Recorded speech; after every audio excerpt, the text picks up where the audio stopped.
Hello dear viewers, and welcome back to the channel where we dissect the most compelling narratives emerging from the storied halls of the British monarchy.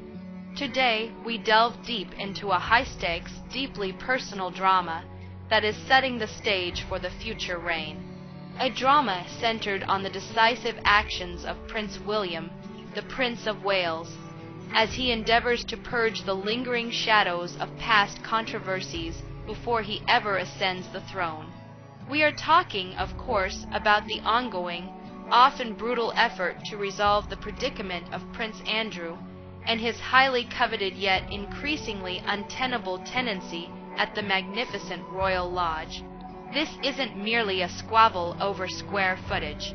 It is a foundational move by the future king to ensure the stability, integrity, and public perception of the crown are protected from any further damage. Before we fully immerse ourselves in this fascinating, complex negotiation, if you appreciate our detailed coverage of royal affairs, please take a moment to hit that like button, subscribe to the channel, and ring that notification bell so you never miss an update on the evolving landscape of the House of Windsor. Your support truly allows us to continue bringing you these deep dive analyses and the imperative of succession, clearing the slate. Prince William understands implicitly that a clean slate is paramount for a successful modern monarchy. He harbors absolutely no intention of inheriting the systemic problems, the reputational liabilities, or the financial entanglements that have plagued his family in recent years. His strategy is clear: address the difficult issues now decisively and irrevocably long before the ultimate transition of power occurs. This forward-looking approach is why the Prince of Wales has stepped directly into what are being described as advanced talks.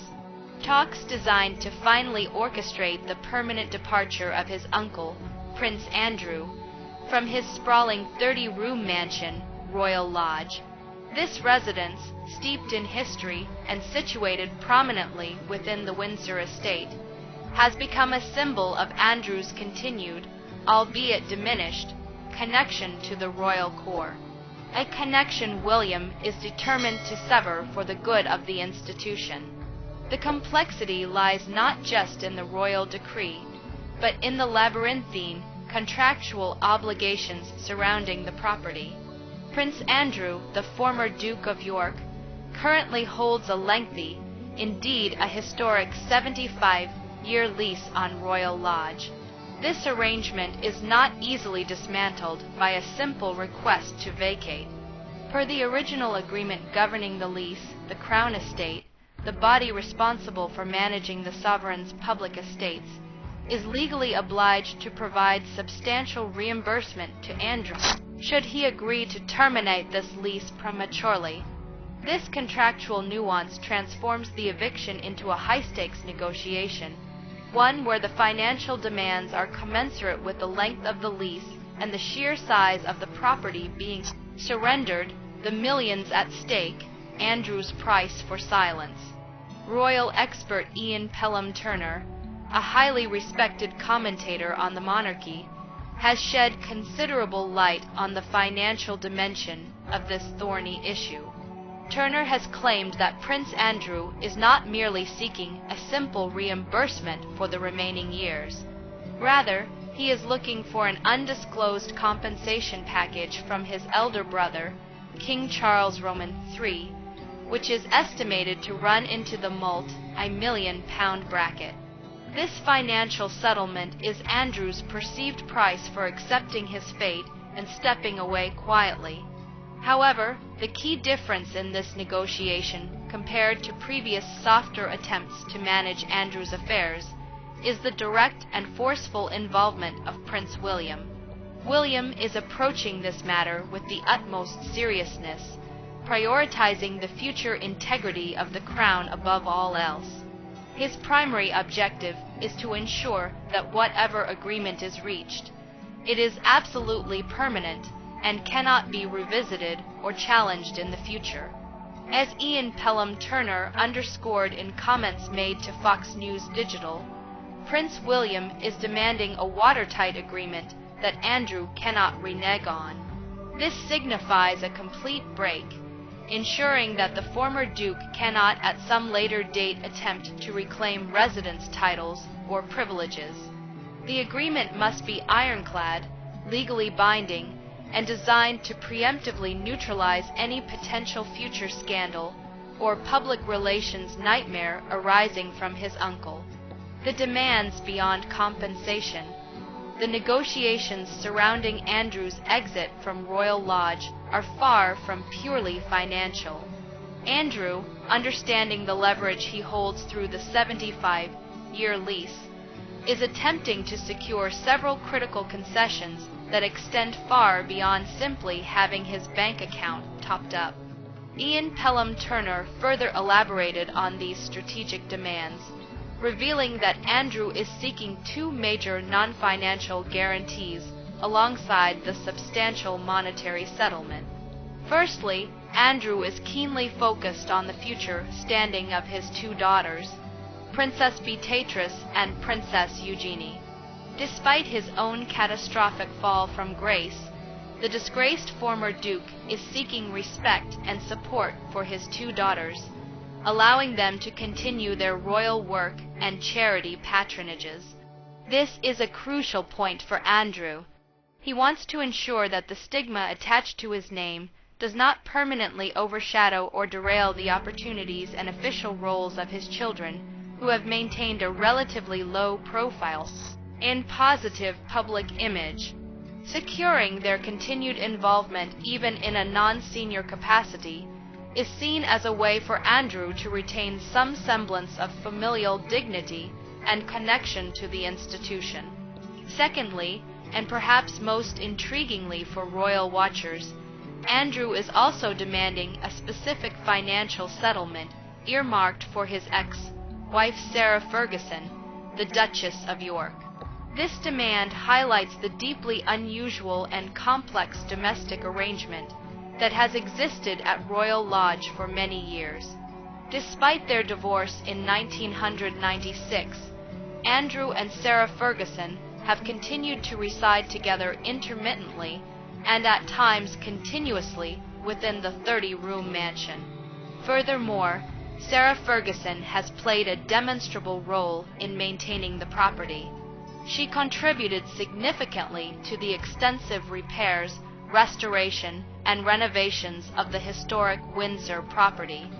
Given her financial investment and continuous presence over decades, Andrew is ensuring that her contributions are acknowledged and compensated as part of the total departure package, solidifying her financial security outside the familial home she'd restore.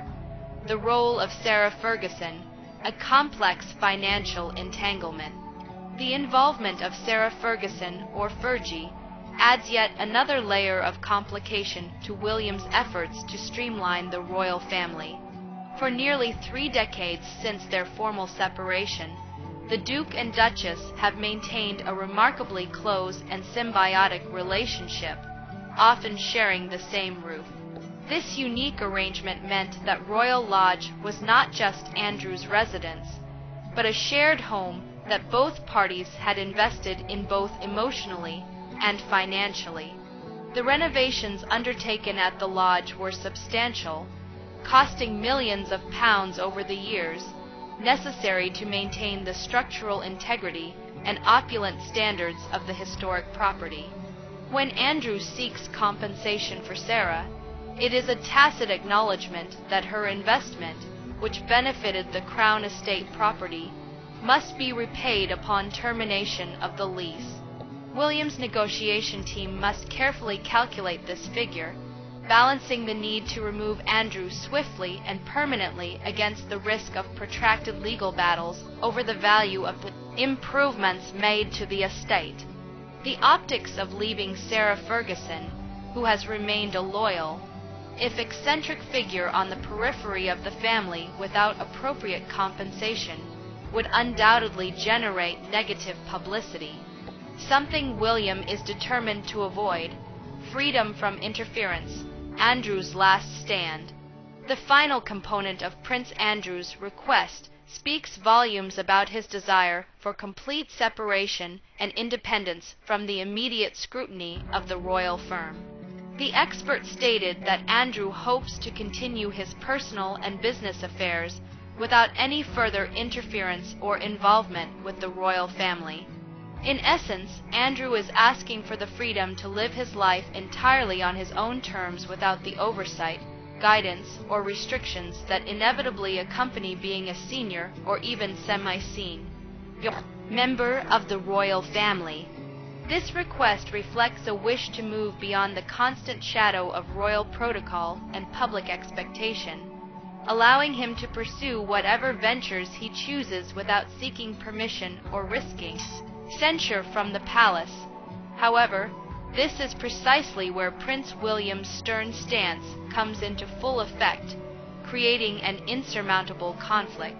While the royal family certainly has the ultimate power to deny any or all of Andrew's requests, they could refuse to grant him any further perks or financial generosity. The priority is a permanent, clean separation. Given William's uncompromising determination to safeguard the reputation of the future monarchy, it is highly unlikely that Andrew would be granted the freedom to conduct any more shady business or questionable financial dealings, particularly if he were to remain in close proximity to the central hub of royal operations, such as the Windsor estate. The primary goal is not just removal, but ensuring that Andrew's activities cease to pose a threat to the family's image. William's insistence on a watertight by watertight agreement is not just about the house. It's about controlling the narrative and preventing the recurrence of the kind of catastrophic reputational damage that defined the twilight years of the previous reign. He is signaling clearly and unequivocally that under his eventual leadership, the threshold for acceptable conduct within the royal circle will be dramatically raised.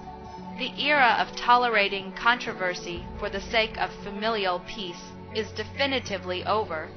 The implications for the future monarchy. This forceful move by Prince William is more than just a family matter. It is a profound declaration regarding the character of the forthcoming monarchy. By personally involving himself in the most difficult and distasteful negotiations, William is demonstrating a level of pragmatism and ruthlessness necessary for the survival of the institution in the 21st century. The negotiations over Royal Lodge serve as a microcosm of William's broader strategic vision. He is prioritizing efficiency, minimizing risk, and consolidating the core working unit of the royal family.